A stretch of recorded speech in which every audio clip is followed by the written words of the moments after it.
for her role as boozed-up socialite Karen Walker on the hit sitcom Will and Grace. In her latest role, she is still hilarious, but practically unrecognizable on the show Children's Hospital. Please welcome Megan Mullally.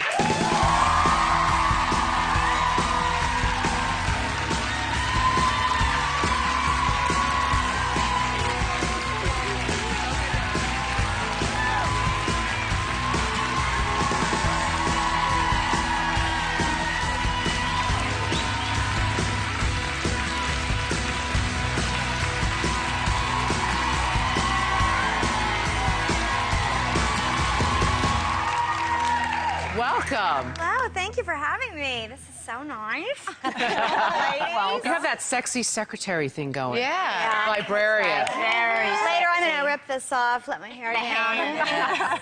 All right, everyone fell in love. Everyone fell in love with you as Karen Walker on Will and Grace. And when you play a fun character like that for so long, do you get as attached as your fans do?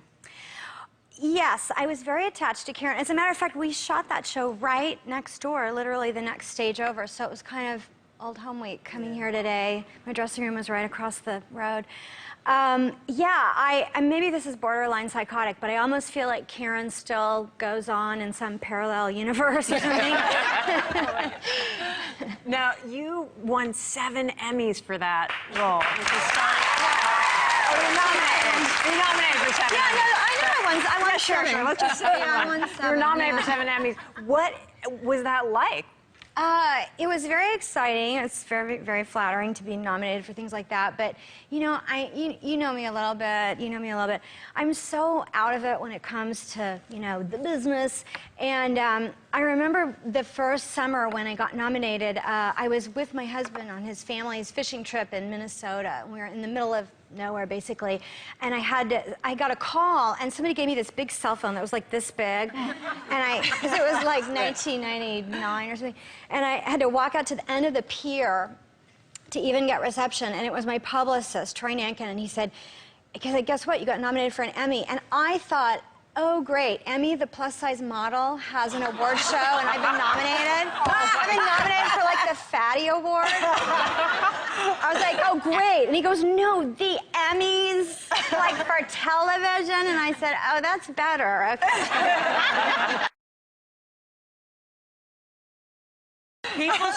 People still recognize you as Karen, right? Like, do you still love it? Are you still, because it's such a... It's nice, yeah. It's last week, because it's been a few years now, so people aren't as sure. And last week I was in Oklahoma City visiting my mom, and I went into the only natural food store in the town, and I walked in. There's a lady who's like a greeter or something there, and she says hello, and I said hi. She said, I like your dress. And I said, thank you. And she said, did you make it? Did you make it? I said, no, I didn't make it. And she said, hey, has anyone ever told you that you look like somebody from television? I said, well, let me stop you right there. I was on television and, put her out of her misery. You're probably thinking of me. I was on Will and Grace. And she said, no, you weren't. And I said, I was. And she says, let me see some identification. I literally got out my wallet and pulled out a credit card. And she goes, no, I need a picture ID. Wow. Oh, my God. And I did. And then what'd she say? And I did. And I go, why am I jumping through these hoops for you, why am I doing it? Hey. And so then she was like, wow. And she didn't really say anything. And then I started to walk away down the aisle, and she goes, you look very good in that dress from the back. and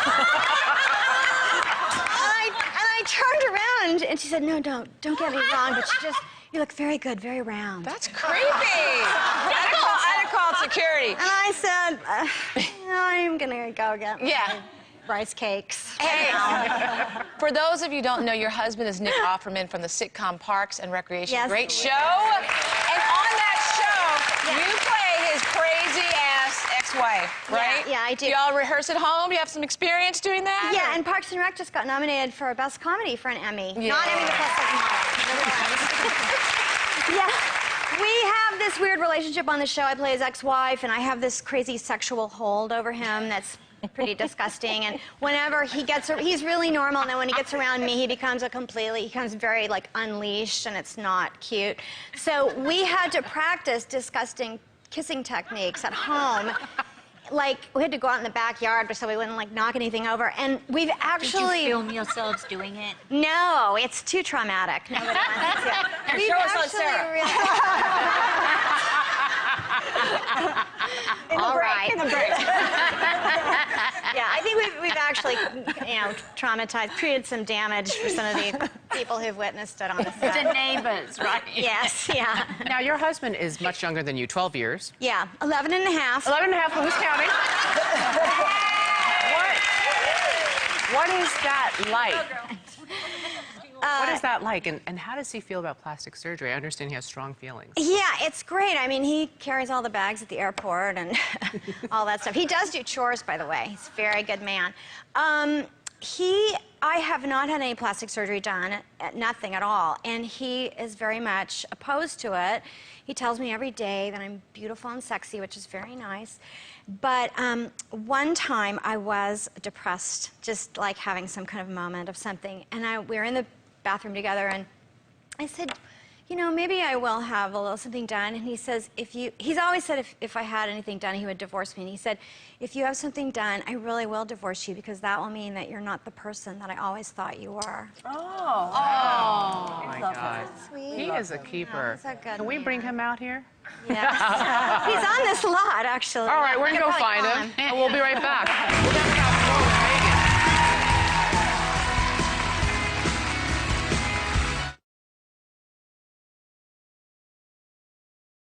Knock, knock. Who's there? Not Billy Johnson, because I killed him. What happened today wasn't your fault. Sometimes I wonder why the American Medical Association even recognizes the healing power of laughter. They don't. Well, it sometimes feels that way. Chief, I'm officially resigning as a member of this hospital, effective immediately.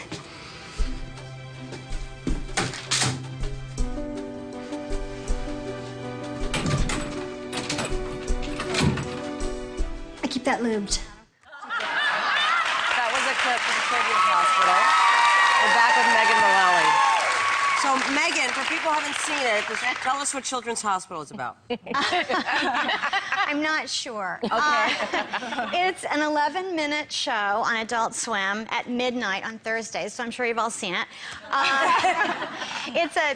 It's an absurdist satire of all those hour medical dramas like ER and Grey's Anatomy, where all the beautiful doctors are like, having sex in a supply closet. Right. Except, not my character, I'm not one of the beautiful doctors. I play Chief, and she's not cute either. Do you enjoy playing that not cute character? It's so freeing. She's really gross. is. Actually, she's kind of gross. She's super gross, and she's supposed to be. She's super gross, but everybody wants her, is the joke. But it's very... She thinks everyone wants No, her, everybody they do. does want her. Men, women, everybody. It's very freeing. It takes me like 10 minutes to get ready. I wear no makeup. I have a traveling mole. I walk on a walker. I have a hunchback, and I wear a man's wig that I bought on Hollywood Boulevard. Hot. What else does It's a your, good look. what other outrageous things does your character do, Wait. as well as look weird? We have a calendar. Oh, my God. That's the merry month of May. Oh, my gosh. I love it. How pretty. You got your legs perched up on that walker. Yeah, the walker is very multi-purpose. Now, is the walker like some kind of spoof on Dr. Weaver, Laura Innes's Innes. character on ER? I think originally it was slightly based on her character, but I actually went to college with Laura, and she's one of my oldest friends. So when I got the scripts, I called her and I was like, "Are you cool with this?" And she thought it was hilarious. So, yeah. It's such a funny You show. used to be a ballet dancer, but I understand you don't dance anymore, but you do Tai I'll be Chi. lucky if I can get up out of this chair at the end of this interview. But you do Tai Chi now? No, I don't. I just started Tai Chi. I've had 3 lessons, and it's so fun. Because it's a meditation, so I'm trying to do it for stress. It's really... very slow. Well, it may be Probably too the slow point. for you, Sharon, because you like a lot of action. But Yeah. I like slow. Okay. Yeah, I'm slow. But it's really fun. Like, the guy comes over, and he's wearing a little outfit, and we go out in the backyard and do our thing. Is there music? Now that sounds a Not little. that thing. Well, sometimes we do that too. But you have a your own band. I don't think a lot of people know this about you. The Supreme Music Program. I know. I have the most little-known band in the history of music. We've sold like 3 records, but we've been together for 13 years, and we do have records out there floating in the What ether kind of music somewhere. is it, Megan? It's a very eclectic mix of cover songs from every genre. So we do like blues, jazz, Do you country. do show tunes? I No love show tunes, no standards, really. Sorry. That's probably why nobody buys our records. Well, Megan Mullally, we love everything you do. Thank you for coming on our show. You can see Megan in Children's Hospital Thursdays at midnight on Adult Swim.